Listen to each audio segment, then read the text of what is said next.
At the Chamber, we continue to serve as the leading voice and convener of the region's business community. We use this platform to promote a robust free market economy and to express our views on proposals that will affect our economic growth and competitiveness. To that end, we have taken up 2 positions on upcoming ballot questions that we'll vote on here in the Commonwealth in November that we view as bad for our region. We urge all voters to vote no on question 2 that will eliminate the MCAS graduation requirement in our schools, creating chaos by having 351 cities and towns deciding on graduation standards and hindering our ability to address inequities in our system. And no on question 5 that would harm both our restaurant industry, many of its workers, and make it more costly to enjoy dinner out. So no on those 2 questions on behalf of the Chamber. I also want to share important upcoming events that feature individual business and government leaders. On October 15th, the Chamber will host State Treasurer Deb Goldberg. And after our national election on November 5th, we'll have 2 timely events. On November 14th, we'll have our annual Economic Outlook featuring the president of Babson College, recently recognized as the 2nd best college in the U.S. How about that? Dr. Stephen Spinelli, Executive Vice President of the Boston Fed. Egon, I'm going to kill this, Jack Rajewczyk. Sorry, Egon, for that. President of M&T Bank, Grace Lee, and the CEO of Mass Challenge, Caitlin Reimers-Broom, who will take a look at what's on the economic horizon, especially in light of the results that we'll see earlier in November and looking forward into next year. So I hope that you'll plan to attend that. On November 18th, we'll feature my friend and my Congressman, Stephen Lynch, who I'm sure will help us digest the results of the upcoming elections. And you can register and find out more about all of these events at bostonchamber.com. We're almost ready to welcome Mayor Wu to the podium, but I have a few more thank yous to some partners. Thank you to our friends at Comcast who help bring these government affairs programs to a wider audience. And finally, I want to thank our long-standing sponsor of 20 years of these government affairs forums, Bank of America. They continue to lead in supporting important events, not only in the Chamber, but in this city. With that, I'm pleased to turn it over to Mihal Chamberlain, President of Bank of America and Chamber Executive Committee member, to introduce Mayor Wu.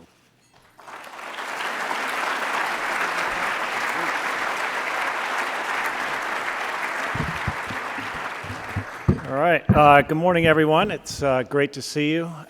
Great to have a full room and be back for this series. And on behalf of my teammates here from Bank of America that are joining us today, just extending you all a warm welcome for being with us and supporting this effort.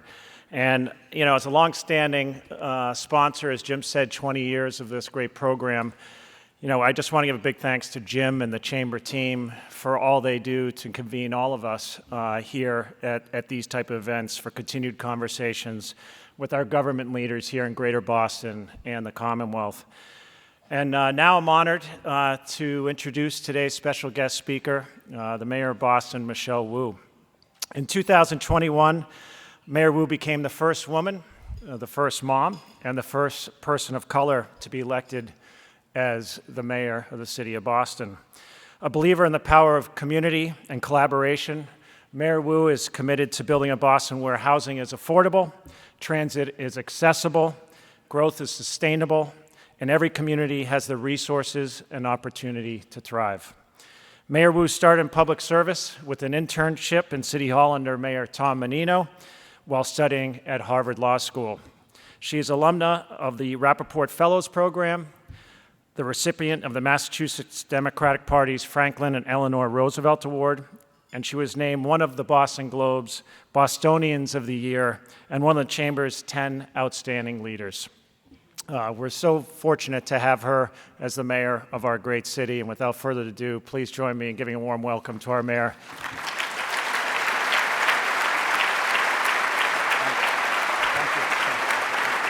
Good morning, everyone. Welcome to our annual fall tradition, one that I am blessed and privileged and look forward to every year to be able to give a little bit of an update on how we're thinking about the work happening in City Hall, and most of all, to get to see everyone again in person and to catch up on all the incredible work that's happening in your institutions and businesses.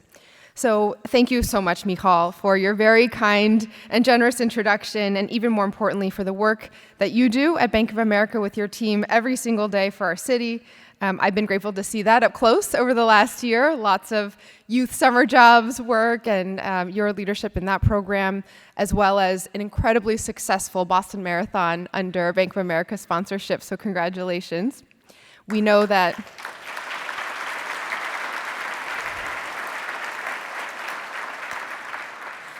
this next year's marathon is going to be on the 250th anniversary of Patriots Day, so a real opportunity to continue to showcase Boston's history, and that you will help us do that again with the global sponsorship of the FIFA World Cup in 2026, so keeping us all busy at B of A. Thank you also, Jim, for your leadership and your counsel. We're very, very grateful for your work with us on our business recruitment task force, among so many other initiatives, and your leadership here at the Chamber. I'm going to do my best on the Toronto trip to waddle alongside with you all and bring back some learnings from one more city that we're grateful to be able to collaborate with, thanks to you. I also want to thank Ron O'Hanley. I didn't get to see him yet this morning, but to your outgoing chair for all of his work, for the partnership with State Street, and congratulate the incoming new board chair, Corey Thomas. Congratulations really to the Chamber for putting yourself in such great hands. We're thrilled to see what comes next, and the City of Boston will be here to partner. So before we get to what's in store, I wanted to just share a little bit of a look at where we are now from the metrics and the numbers that the city tracks. So among major American cities, Boston is leading the way on the return to office. The very nature of our city, the work that we do here in Boston, is driving the speed of our recovery. As a global hub of innovation, being together in person fuels our creativity. When you're in the business of doing what's never been done before, people want to be here when it happens for that proximity, connection, and collaboration. Within our departments, we will track the licensing board's issuance of new business licenses as one way to see how much new ventures are starting up. In 2023, the licensing board issued more new business licenses than in 21 or 22. This year, that number is up once again. As of last month, Boston's employment rate is at a 5-year high, and we're seeing promising growth across key sectors, with employment up 3% from last year in healthcare, more than 3% in real estate, and nearly 5% in food and hospitality. Since this time last year, the French e-commerce firm Miracle unveiled its new joint headquarters with Paris in downtown Boston. We've welcomed the Lilly Institute for Genetic Medicine, Lilly's largest presence outside of Indiana, and the first East Coast location for Lilly Gateway Labs, which connects startups across Massachusetts to unprecedented in-house expertise and resources to accelerate the development of breakthrough medicines. Next month, we'll celebrate the groundbreaking for Vertex's Jeffrey Leiden Center for Cell and Genetic Therapies on Northern Ave. And I also want to thank Governor Healy and our partners at the state for signing a new 106,000 square foot lease to bring the state's consumer affairs and business regulation agencies to 1 Federal Street downtown. Sustainable Fuel Company Lydia, thank you to the Gov.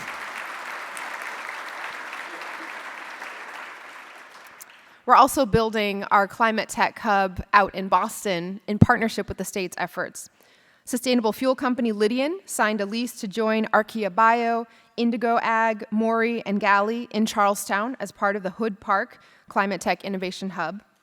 And EV Passport announced that it would be opening its new East Coast headquarters in Boston's financial district this fall, citing the immense pipeline of talent from our colleges and universities, the convenience of Logan Airport, and our city's investments in electric vehicles and EV infrastructure. Lego, of course, is planning to complete their move to Boston by summer of 2025, and they're already present in our community. This past summer, we were very excited to partner with them to host the International Day of Play on Boston City Hall Plaza, where more than 1,000 families attended and went home with Lego sets.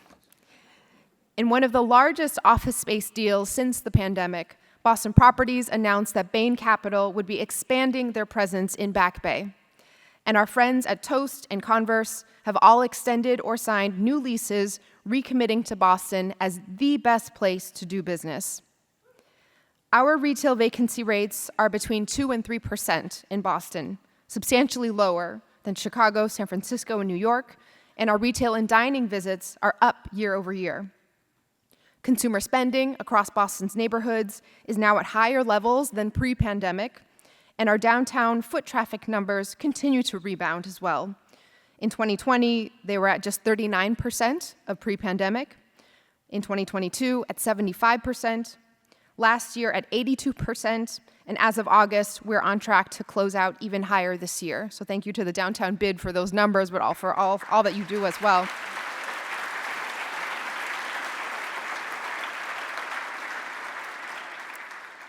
Boston's strength is a testament to the leadership in this room and across our neighborhoods, to all the ways in which this community invests in all of our communities. We have the strongest pipeline of the best prepared and best educated talent in the country, and we're working to build on that every day. And that's thanks to all of you who helped us, for example, make good on our promise to provide a paid youth summer job to every BPS student who wanted one this summer, for a total of more than 10,000 young people earning income and getting skills this past summer.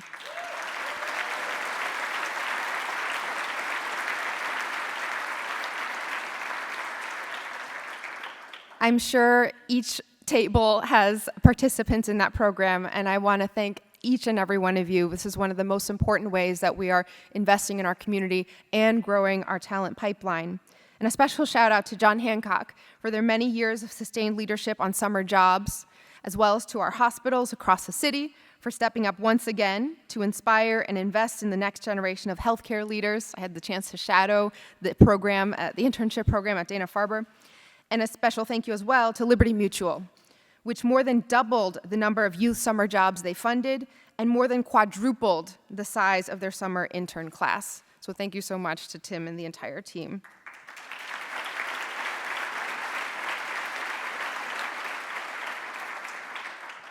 Thank you to everyone for making Boston the city where people come to do good in the world. When it comes to purpose-driven work, inspiring workplaces, amenities, benefits packages, training, and a laser focus on workers' all-around well-being, Boston's business community is in a league of its own. And we need to be, because we're competing on an international scale when it comes to the best talent, where they want to put down roots, and where companies will choose to grow. Our mission at the city is to reinforce the work all of you are doing by making Boston a place where, if you're not experiencing it in person as a resident, a business owner, or a worker, you know you're missing out. Last year, from Shakespeare on the Common to BAMS Fest in Franklin Park, we received more than 800 special events applications. That's the most we've seen in nearly a decade, nearly double the number received in 2021. And we're on track to surpass that by the end of this year, with a special thank you to the Celtics for giving us a reason to break out the duck boats a little bit ago.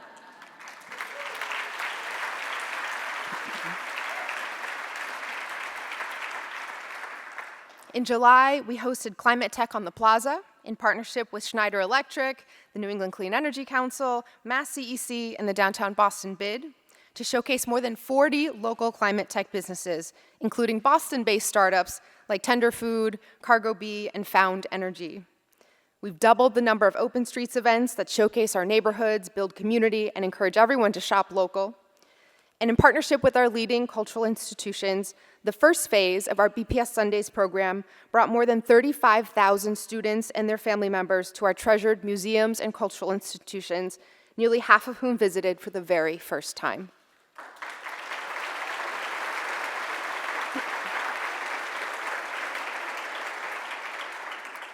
But we know we need to be relentless in our continued collaboration and partnership across the public, private, and philanthropic sectors to keep Boston competitive and maintain our edge in a globalized market.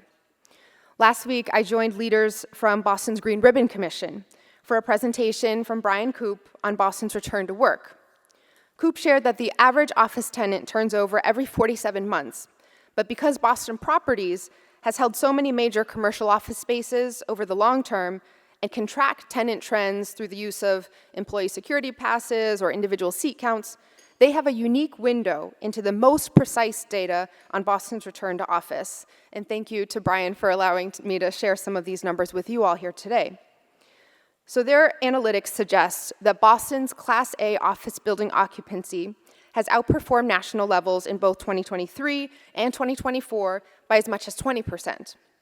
Recent data from the first quarter of 2024 points to a firming of Tuesday through Thursday occupancy as high as 96% of pre-pandemic levels, although Mondays are at 66% and Fridays at just 36%. I know you all are identifying with that.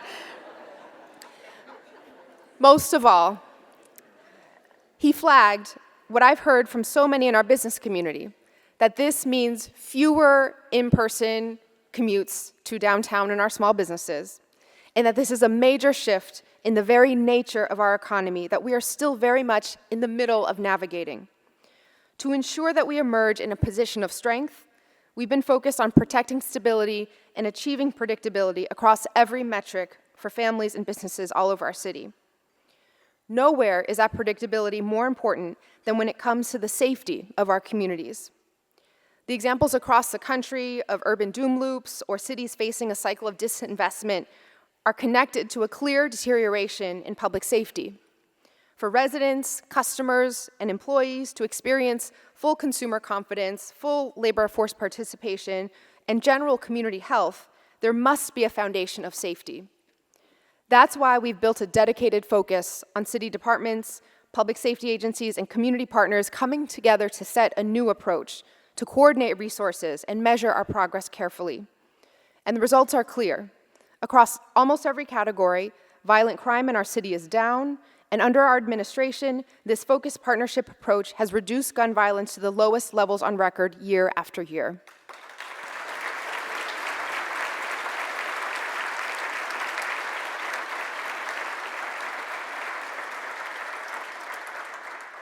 Here I want to recognize some of the hardworking leaders making this possible. Boston Police Commissioner Michael Cox, who is with us this morning, along with members of his command staff.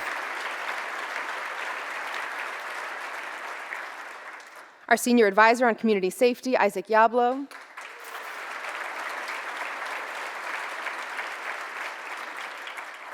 They're joined by partners across our cabinet, from Chief Jose Masso of Human Services, Chief of Economic Opportunity and Inclusion, Shogun Idawu, and so many others who have leaned in on this. And, of course, we're also so honored to be with community partners in this work across different agencies and across different organizations. Kevin Barton of Youth Connect.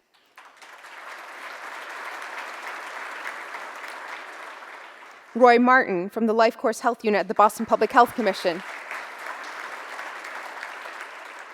And Mr. Supreme Hassan, founder at Responsible Parties Incorporated. Thanks to their dedicated and relentless coordination with neighborhood associations, faith leaders, returning citizens, and all our community members, Boston is the safest major city in the country.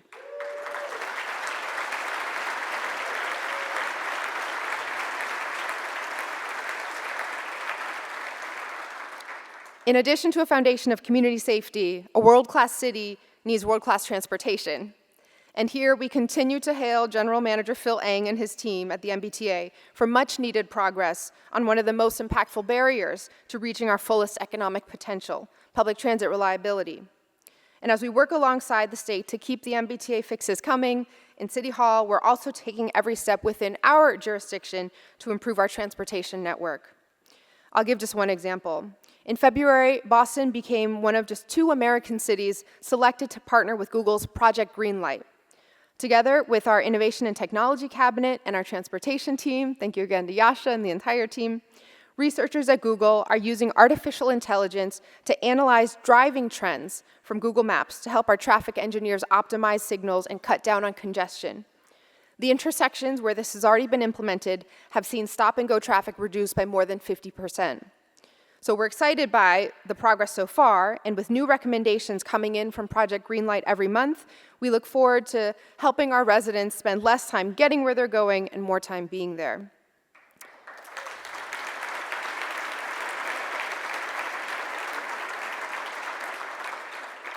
At the same time, we know it's not just getting to work that can be a challenge, but all the bureaucracy involved in relocating, opening, or running a business of any size here in Boston. Several months ago, a global science and technology company reached out to us about exploring the prospect of bringing their US headquarters to our city. They wanted to be somewhere with access to the greatest resources and the brightest talent, near their customers and partners. Boston made sense. But the prospect of trying to find the right space at the right price and navigating the various processes for getting permits and approvals felt daunting. So Chief Shigun Itawu and his team at the Office of Economic Opportunity and Inclusion, led by our Director of Business Strategy, Aaliyah Forrest, who served as point person, provided bespoke concierge service through the entire process. They worked with them to find a location, gathered all the information they needed to put together the necessary documents for seamless processing with the planning department and inspectional services, ensured everything proceeded according to schedule, saving time, energy, and money at every step of the way. And as a result, Merck's healthcare business, EMD Serono, opened their new Seaport office just a few weeks ago.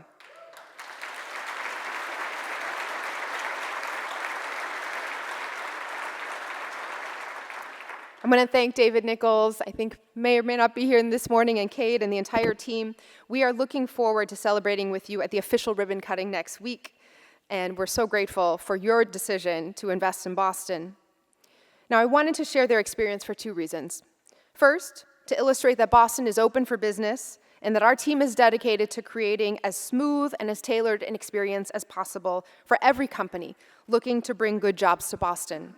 And second, to acknowledge that when it comes to the city's internal processes, from permitting to inspections, we know we have work to do, and we're rolling up our sleeves. We've dedicated a new team to entirely overhauling the more than 85 permit processes that exist across the city for clarity and concision. Some examples so far. For Boston Fire Department permits, everything from food trucks and portable generators, fuel storage, open burning and cooking, we've reduced the amount of time from application intake to approval by more than 40%. We've cut the amount of time it takes the transportation department to review resident block party applications down from several hours to under 10 minutes. And we cut inspectional services temporary food permit required for any event that has perishable food down from 9 pages to 3. And since then, the percent of applications that need to be resubmitted due to applicant error has dropped from 80% to 25%. More to come. And our Commissioner of Inspectional Services, Tanya Del Rio, who's in the house as well,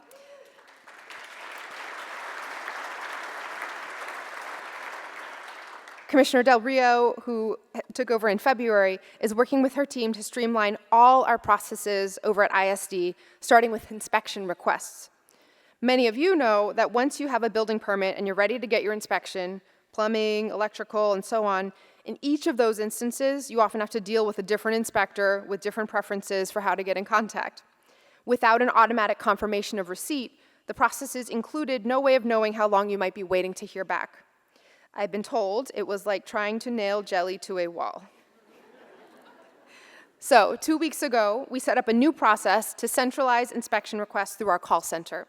Now, if you're a contractor and you need to request inspections, there's just one number to call, and the team at ISD will triage all the different inspection requests with a service standard of responding within 48 hours. In the months ahead, we'll also be launching an online portal with all this information in one place, so it's even easier to submit an inspection request, enter your preferred date and time, and get a call back. We're also gearing up to restructure and modernize ISD's Plans and Zoning Division. Right now, there are 2 major bottlenecks to getting projects permitted. The first is that there's only one supervisor who assigns all the different projects for review. And the second is that there's just one team of plans examiners, all of whom do a little bit of everything. That means that not only do all projects, big and small, go through one person for assignment, but because there's no specialization or division on the team, if you're trying to build a skyscraper, you could get stuck behind someone who's building a triple-decker. Moving forward, we will have 2 supervisors and 2 separate teams dedicated to supporting fast-track permitting for smaller, simpler projects, and separately on larger, more complicated projects that require more in-depth review. This will allow all projects to move through the process much more quickly. And in a long overdue update, we're on track to bring our certificate of occupancy and certificate of inspection processes into the 21st century. Currently, both of these high-volume certificates only exist in paper form, as they have for many, many years. And by the middle of next year, they will all be fully digitized.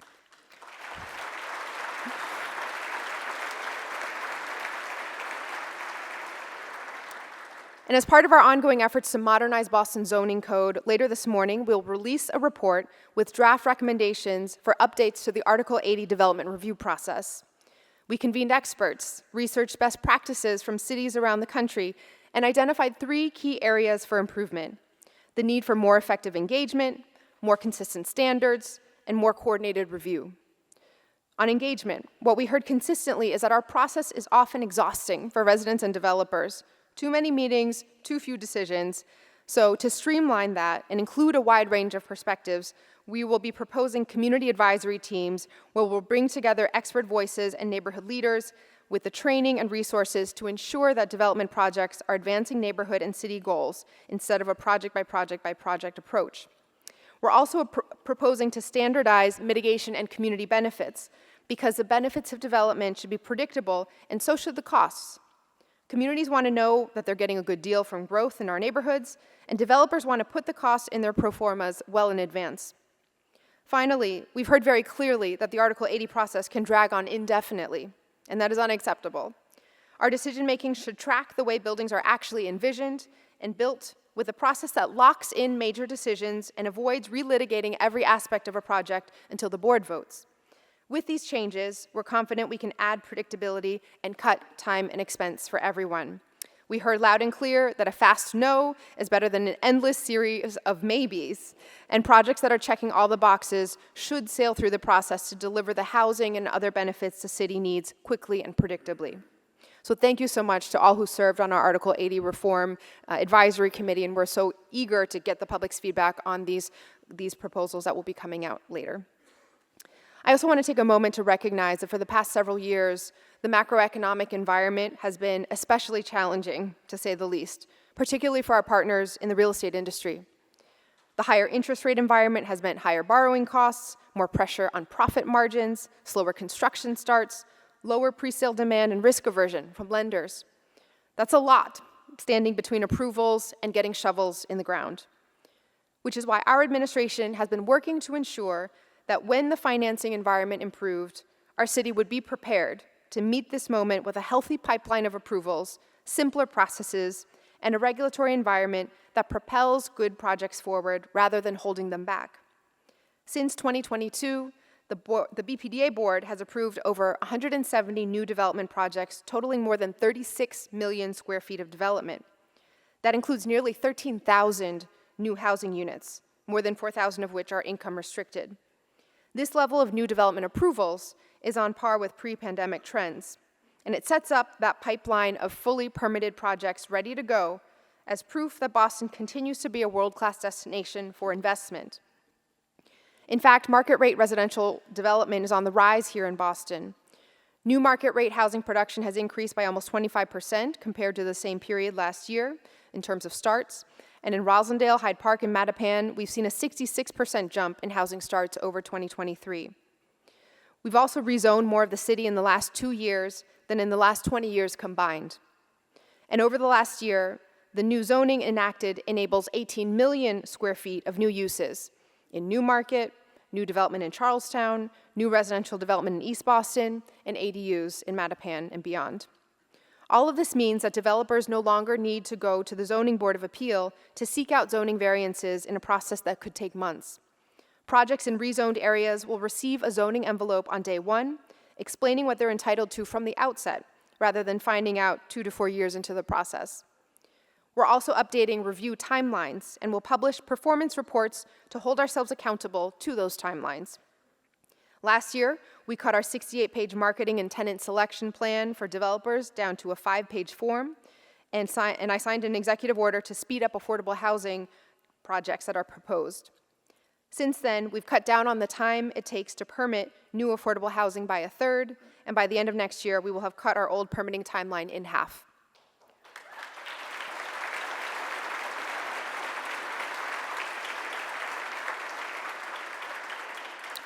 And with a particular focus on downtown, just yesterday I signed an executive order waiving IAG's impact advisory groups for office to residential conversion projects to further streamline this important initiative.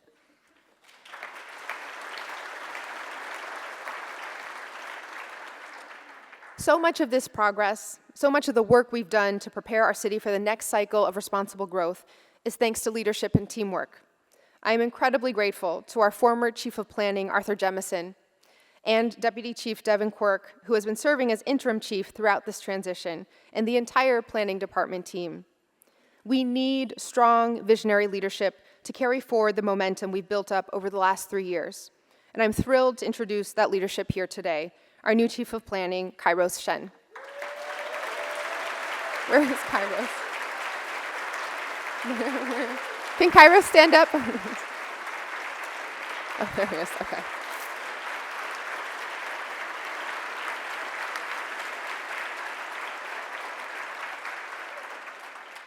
Many of you know Kairos well. His unparalleled commitment to design and beautiful buildings, his love for Boston, his experience to make projects happen. I've known Kairos as a friend and advisor for the last decade and a half. From my very first meeting in the mayor's office, watching him present on developing the then shuttered Ferdinand building in Roxbury into the bowling building. To today, with his discerning contributions to our Article 80 steering committee. His most recent leadership at MIT's Center for Real Estate demonstrates the kind of brilliance, creativity, and innovative thoughtfulness that we need to bring to planning Boston's future. I look forward to his leadership as the first architect to serve in this role for Boston, and I'm so grateful that you are coming back and bringing all of this with you.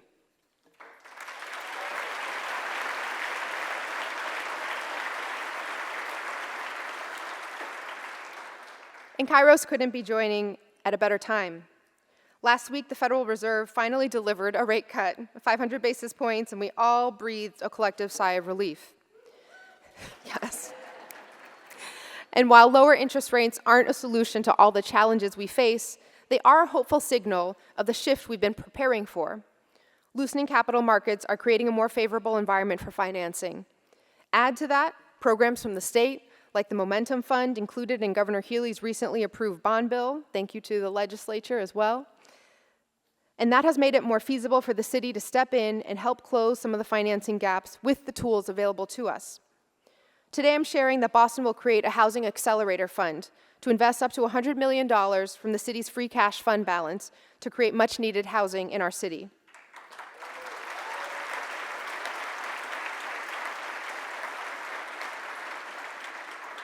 By investing alongside private capital, we'll be able to accelerate the production of housing and use our return on these investments to reinvest in future projects. The first project to benefit from this fund will be the mixed income units already permitted through the Boston Housing Authority's public-private partnership with Leggett McCall Properties at the Bunker Hill BHA community in Charlestown. We're also going to explore whether this will work for other mixed income public-private partnerships and for fully private projects as well that could complement the use of the state's Momentum Fund. Kairos and our planning department and our entire team at the city will continue working with all of you to better understand the individual challenges your projects may be facing and explore creative ways for our city to help unlock more opportunities for growth. So we've covered a lot of ground, and I want to make sure we get to Q&A and have a little time afterwards. So I want to close with a very brief update on the future of Madison Park Vocational Technical High School. I'm pleased to report that we're on track to begin the design of a new facility in the next couple weeks, one that's equipped with the tools, technology, and new program tracks to develop the pipeline of talent our business community needs. Our city's premier vocational high school should reflect the growth industries that will fuel our city. We're planning for Madison Park's new career tracks to include biotechnology and robotics, and a focus on our green jobs, in addition to many others. And we're looking to all of you in this room to continue helping to steer that effort. Join a program advisory board, help shape our curriculum to meet your workforce needs, host a Madison student as a co-op. I'm proud of all the work that we've done at the city over the last 3 years, both internally and in partnership with the leaders in this room, to ensure that when the economic winds shifted, our anchor would be up, our ship would be in order, and be ready to chart a course towards a smarter kind of growth. I want to thank all of you for all the ways in which you've contributed to Boston's readiness to meet this moment, and I'm so excited to continue working alongside you to make Boston the best place on earth for businesses, families, and all our communities. Thank you.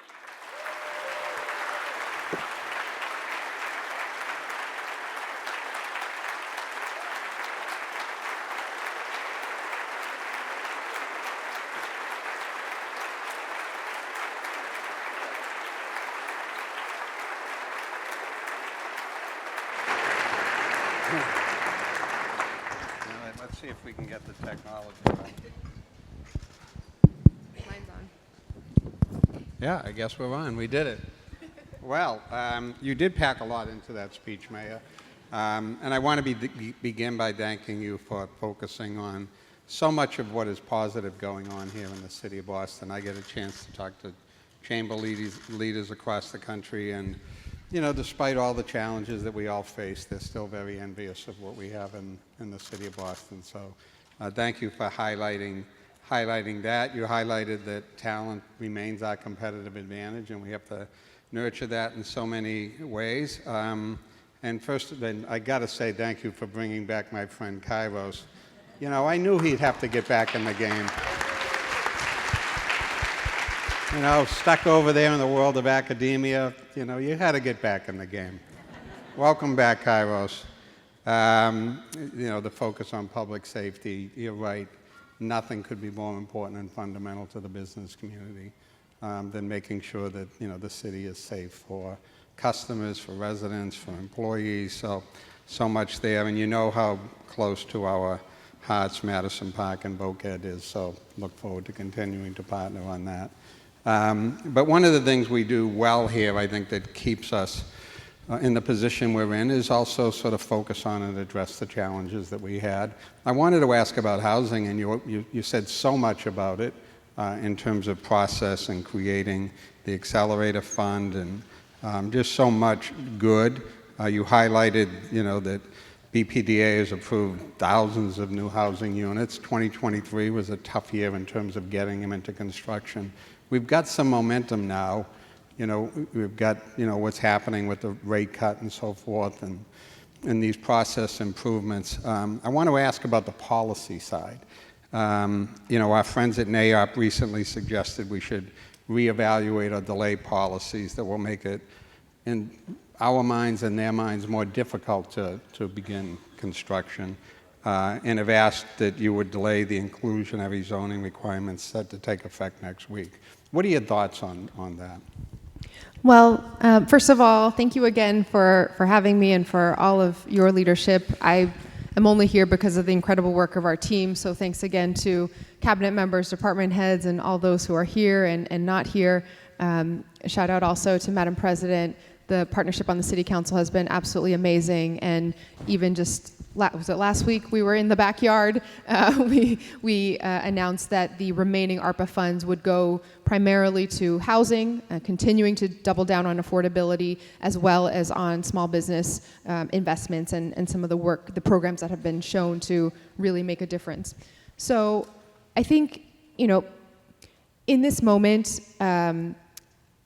the winds are shifting, we feel the energy there, predictability is still very important, and we've been focused on what the city can best do to create the right environment for business, regardless of what the macroeconomic conditions are outside our control, and what we can do individually with specific projects to get them going.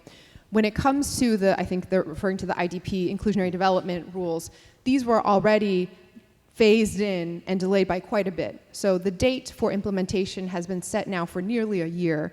And the predictability of passing a policy, setting clear baselines, and sticking to that as a predictable, dependable factor in the consideration of the environment is important. If we're starting to shift things a week before, 2 weeks before implementation, it's not, the policy was really designed to be weathering all economic conditions. Just the specifics are that we basically analyzed the percentage of affordable on-site that each development ended up at.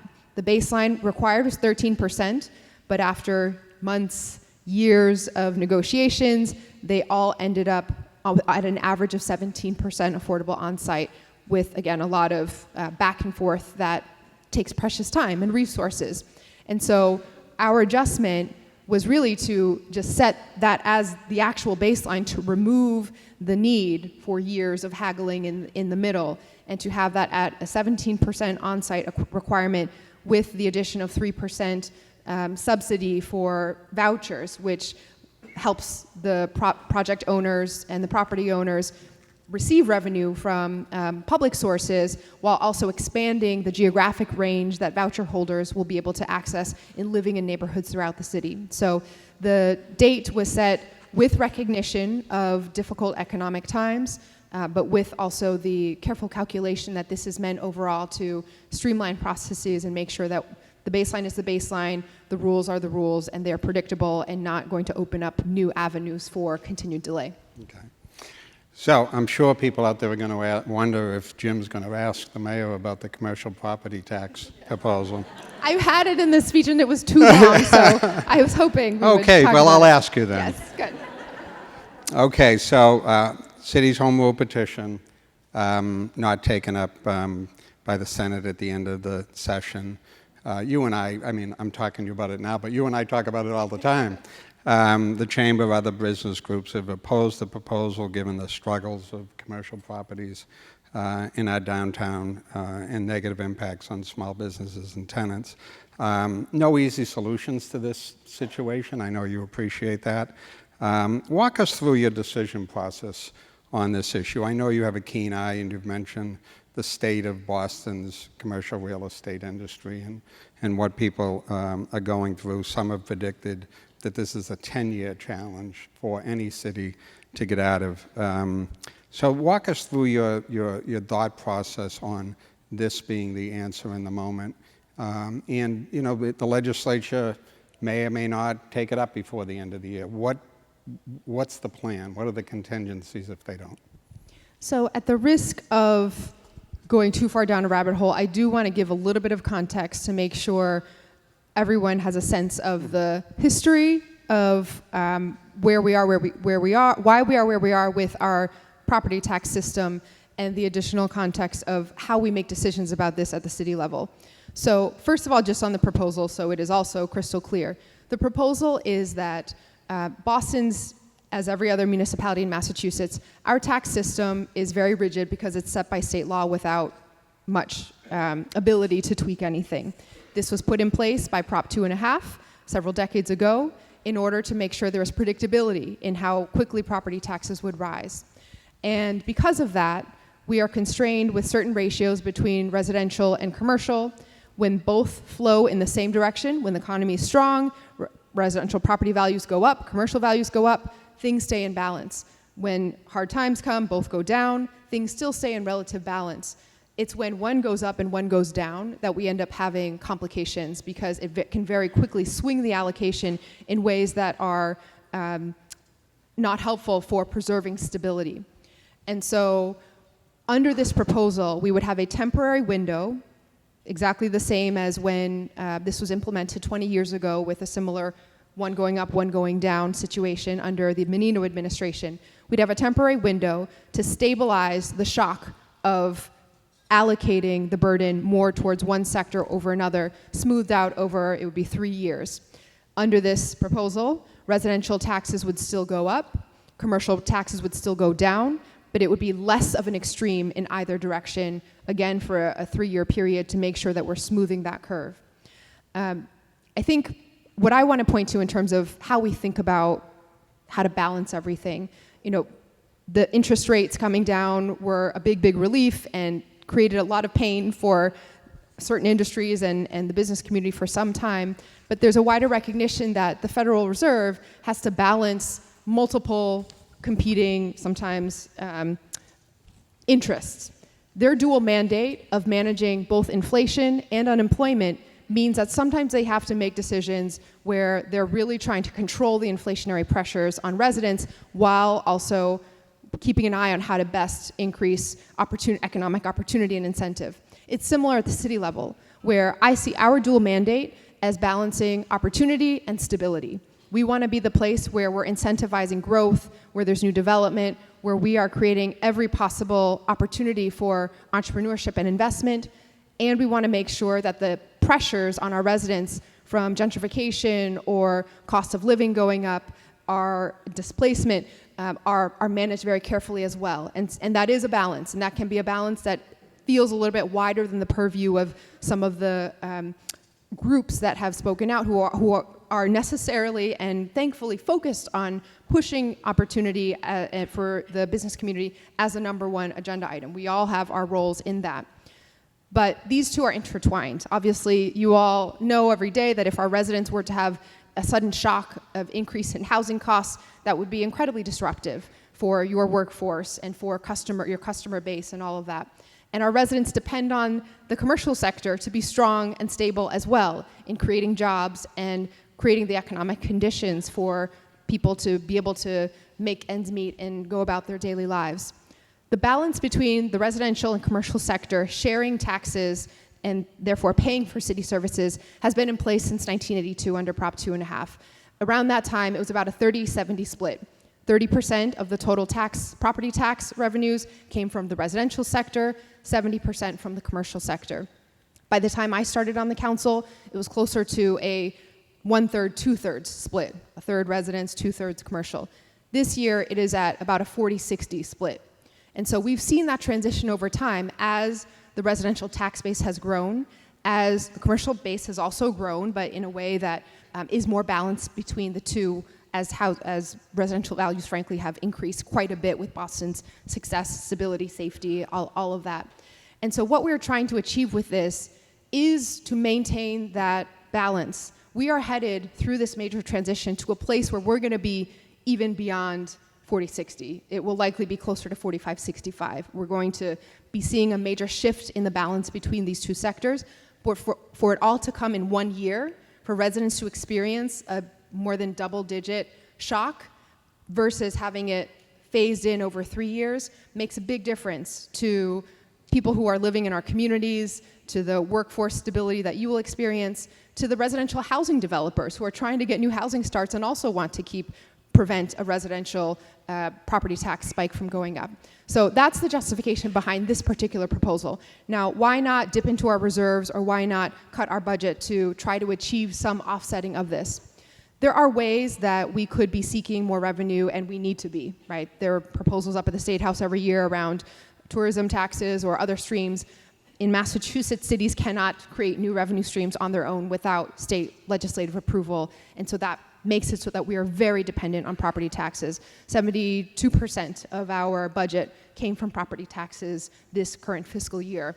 And so to pay for the work that's happening at Mass and Cass, in our schools and classrooms, with streets and potholes and trash pickup, our budget is majority from salaries and personnel.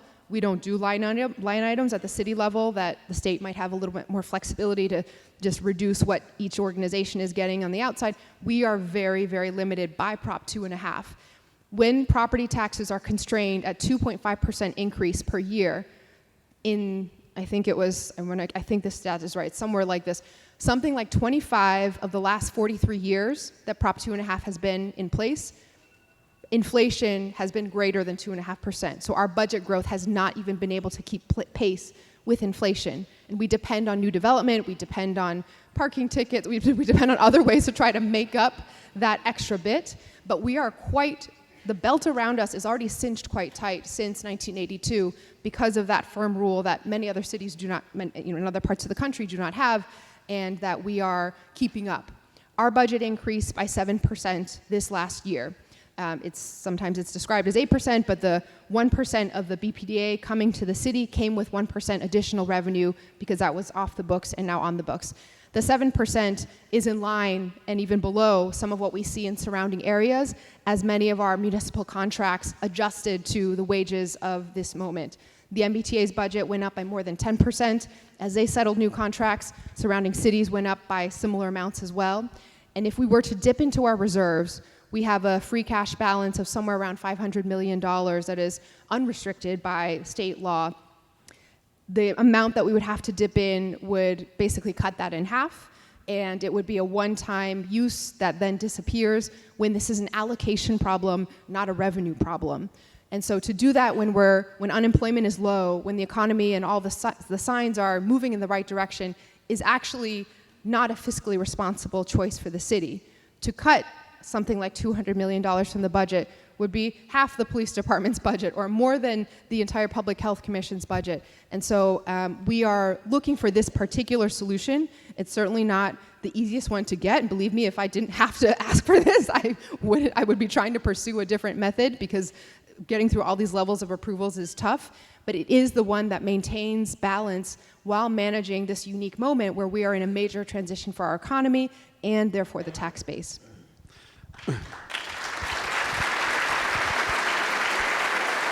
Take a deep breath. We're just at time, but I'm going to try to squeeze in one more question. I know it's really not your problem, but you're very focused on transportation and mobility. The governor appointed a task force on pricing and funding of mobility. I know the city of Boston's not directly involved in that. We serve on that, but I'd just ask you, given the critical nature, particularly of public transportation to the city of Boston, what are your hopes for the outcomes of the work of this task force? It couldn't be more important. One thing that I enjoy very much and learn so much from is trying to get out into your workforces and do some sort of fireside chat or town hall listening session with some of our major employers. Most recently, I was at State Street and Clavio and some others. So if anyone's interested, it's actually very helpful for me and my team to hear what your employees are saying about what they need from the city and infrastructure overall. But the number one issue that comes up at these is the reliability of the T. It doesn't run often enough. You don't know if it's going to get you there for sure. Commuter rail and subway, and the experience just makes it so that people do not want to sacrifice that time, stress, energy to be able to do their jobs. They'd rather do it remotely, or they'd rather even potentially think about going somewhere else. So this, I believe, is the most fundamental barrier within our general control, not the cities necessarily, but the MBTA and all of us who partner with the MBTA to ensure that we are getting our public transit reliability to the level that it needs to be. General Manager Ng, the governor, they are making remarkable progress. I had this stat written down so I wouldn't get it wrong. Just so you all know, this time last year, there were 244 speed restrictions or slow zones on the T, making up about 27% of the subway lines. At this moment now, there are 55 speed restrictions making up 6% of the subway, mostly on the red line, and those are in plan to get fixed.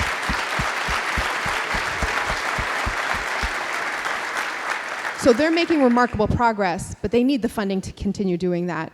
Regional ballot initiatives, any revenue streams that are dependable, everything should be on the table. And I know, Jim, you were a key, Chamber and others were a key part of getting that focus on revenue. We have to see it implemented. We have to see concrete ideas that will be very difficult, but the trade-off is certainly worth it for each one of your workplaces and for the future of our economy.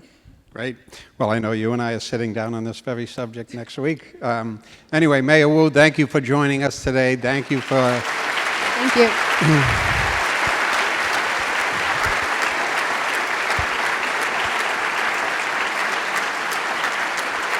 Yeah.